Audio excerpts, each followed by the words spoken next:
Welcome back to our English online class.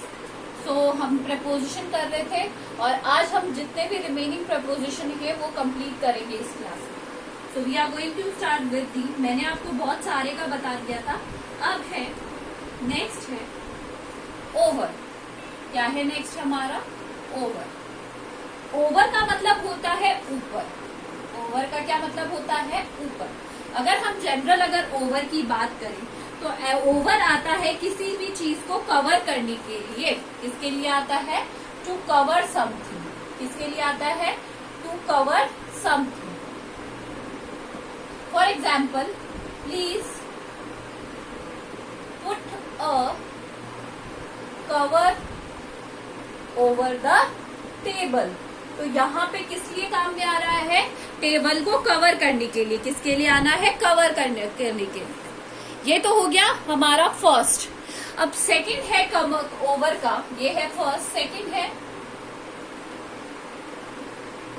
To finish something. क्या? किसी चीज के खत्म, किसी कार्य के खत्म होने के लिए। For example, stop writing. जैसे आपको एग्जाम में हम लोग क्या कहते हैं? Stop writing, time is over. Stop writing, the time is over now. The time is over now. आया समझ में आपको सबको?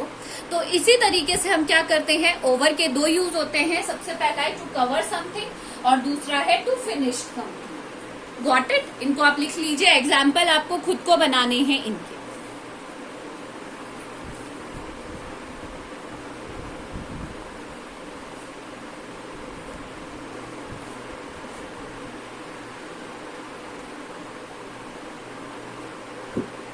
नेक्स्ट है आपका अंडर। अंडर का मतलब हम जानते हैं कि अंडर का मतलब होता है नीचे। जब कोई भी वस्तु नीचे है बट वो किसी भी सतह को क्या नहीं करती है? टच नहीं करती है। कोई भी वस्तु सतह को यानी जो ऊपर टॉप मोस्ट एरिया है उसको टच नहीं करती है तो हम किसका यूज में लेते हैं? अंडर का। For example, the cat is sitting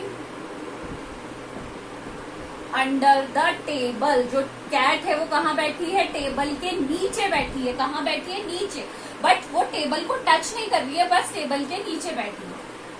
got it? Next है of. Of is use. Of का सबसे पहला है टू शो रिलेशन। क्या बताने के काम आती है? संबंध बताने के काम आती है। और ऑफ का मतलब होता है का। क्या मतलब होता है ऑफ का? And it is use to show the relation. क्या बताने के काम आती है? Relation. For example, this is the book of Ram. ये किसकी बुक है? राम की बुक है। तो ये क्या बता रही है? राम का रिलेशन बता रही है बुक के साथ की। किसकी बुक है? राम की बुक है। ये हो गया हमारा ऑफ। ऑफ का दूसरा है कि जब भी कोई वस्तु यानी किसी चीज से बनी होती है तो हम उसके लिए किसका आती है? Made of. आपको याद है कि मेड ऑफ किसी चीज से बनी हुई होती है तो किसका यूज में लेते हैं? ऑफ का। For example, this chair is made of would. किससे बनी हुई है? Would say. तो ऑफ का यूज आता है किसी चीज, किसी वस्तु को जिससे बनी होती है उसके लिए हम किसका यूज में लेते हैं? ऑफ का। लिख लीजिए इसे।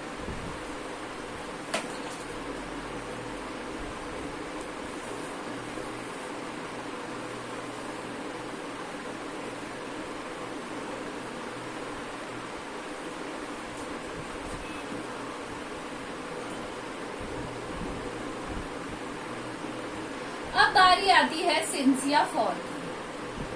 सिंस या फॉर आपको पता है सबको।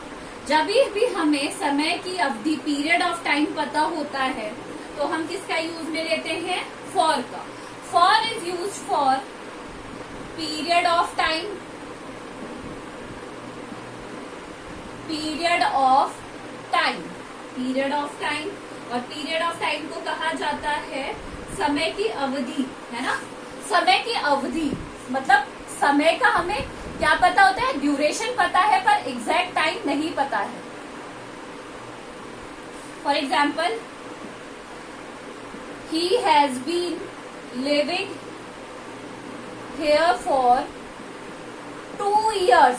हमें ड्यूरेशन तो पता है कितने साल के लिए रह रहा है, 2 साल के लिए, पर 2 साल में कितने, कब से रह रहा है, किस टाइम से रह रहा है, ये हमें नहीं पता। और सिंस का यूज आता है point of time.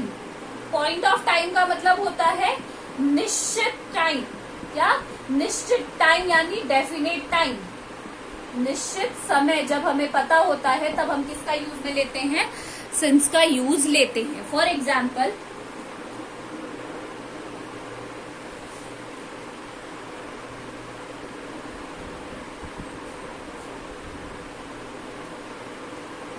He has been playing since 6 o'clock। तो वो कब से पढ़ रहा है, खेल रहा है? प्लेइंग सिंस 6 o'clock से। मतलब हमारे पास निश्चित टाइम है। तो जब भी हमें समय की अवधि पता होगी या अनिश्चित टाइम होगा तब फॉर का यूज आएगा, और जब हमें निश्चित टाइम पता होता है तब हम किसका यूज में लेते हैं? सिंस।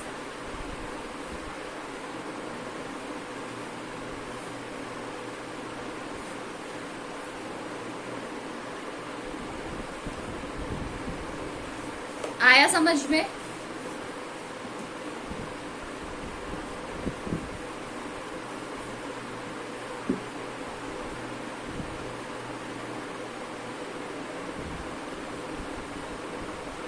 नेक्स्ट है हमारा फ्रॉम। क्या है नेक्स्ट हमारा? फ्रॉम। किसके द्वारा? तो जब भी हमें स्टार्टिंग पॉइंट है सबसे पहला, these are use to indicate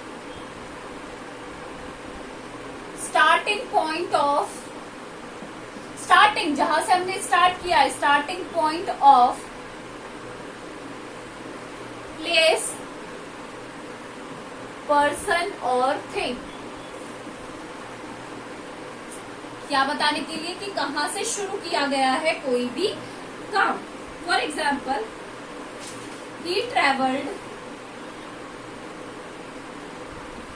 from Delhi to Jaipur. कहां से सोर्स है उसका? ओरिजिन कहां है? दिल्ली से जयपुर का। कहां से है? दिल्ली से जयपुर का।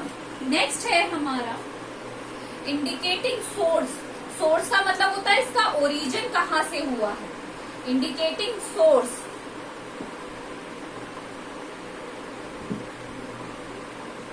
या फिर ओरिजिन। कैसे पता लगाएंगे? These apples are from Kashmir. कहां से है ये एप्पल? कश्मीर से। तो ओरिजिन कहां से हो गया उनका? कश्मीर से। थर्ड है आपका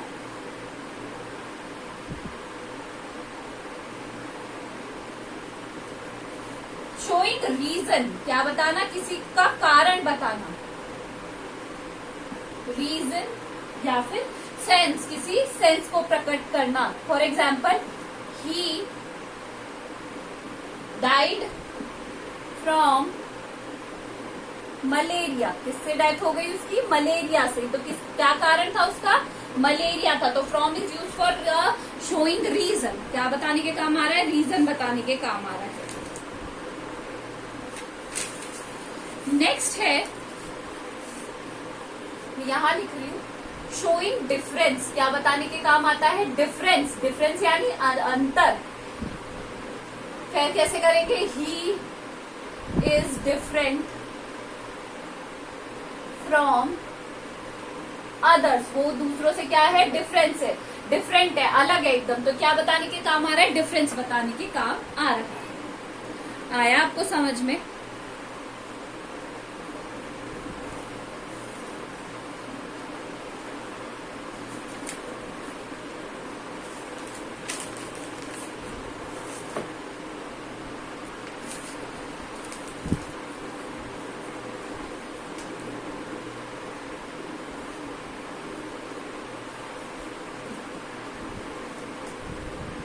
नेक्स्ट है अलोंग। नेक्स्ट है अलोंग। अलोंग का मतलब होता है किनारा, किनारे किनारे। जो होता है ना साथ साथ या किनारे किनारे। तो along is use to show the which is along the river, मतलब साथ के साथ चलना किसी का। For example he is walking along the river, along the river, वो किसके साथ चल रहा है? रिवर के साथ साथ किनारे किनारे। अब रिवर के अंदर तो नहीं चल सकता ना, तो वो कहाँ चल रहा है? रिवर के किनारे किनारे ही इज वॉकिंग। तो इसीलिए हम किसका यूज में लेते हैं? अलोंग का। आया समझ में?